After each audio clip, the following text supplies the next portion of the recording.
Yes. Welcome back to the Vintage Tokers. Society where we don't just smoke weed, we savor it. I'm your host, Arthur Greenfield III, cannabis connoisseur, retired hippie, and the only guy who's ever tried to pair a blunt with a fine Chianti. Now today's episode is a special one, an exploration of the evolution of cannabis. From the earthy charm of the 60s and 70s to the turbocharged insanity we've got today. Think of it like comparing a nice, rustic Chianti to a Four Loko.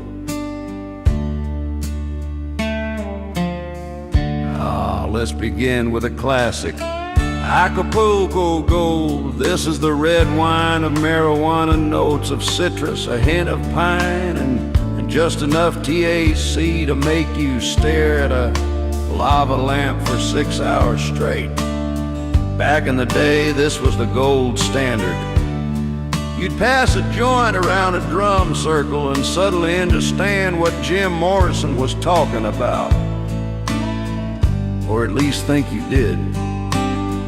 Now, fast forward to today. I recently sampled something called Gorilla Glue No. 4. My God, one hit and I was contemplating my furniture choices for 2 hours.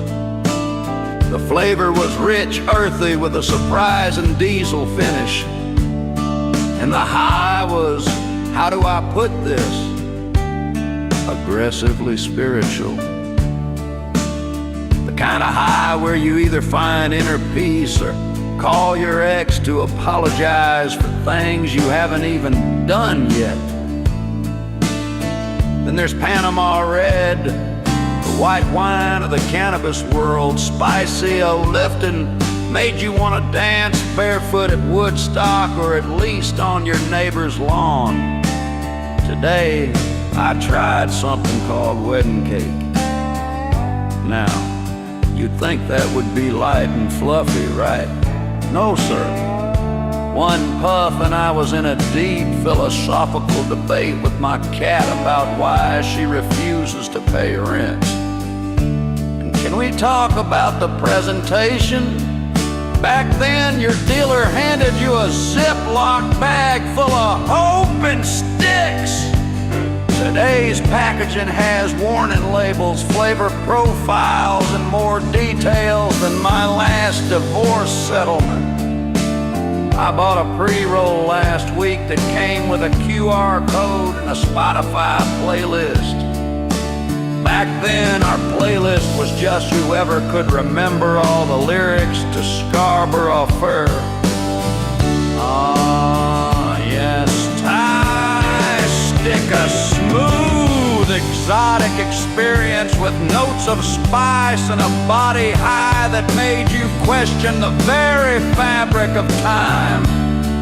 Meanwhile, I tried something called Sour Diesel the other day. Flavor notes, fresh rubber tire with a hint of skunk. High notes, calling my mother to tell her I finally understand the universe, only to forget what I was talking about halfway through. In summary, today's weed is like craft beer, artisanal, high octane, and full of people trying to explain terpenes at parties. The old stuff that was like your granddad's moonshine. Not the best tasting, but it got the job done and left you with a story.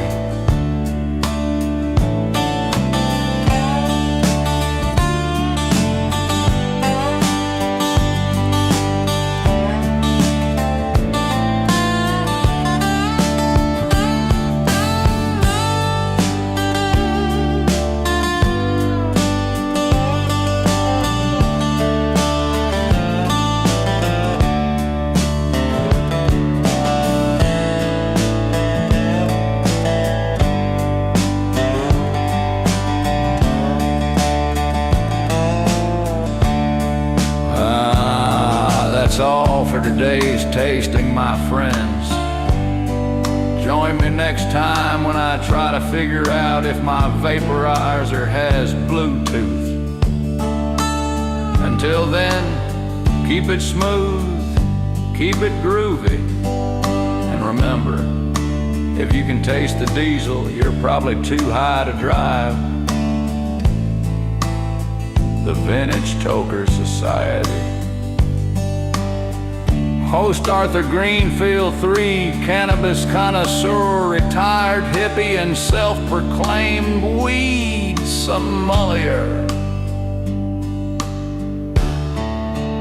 Vibe, softly play in the background music.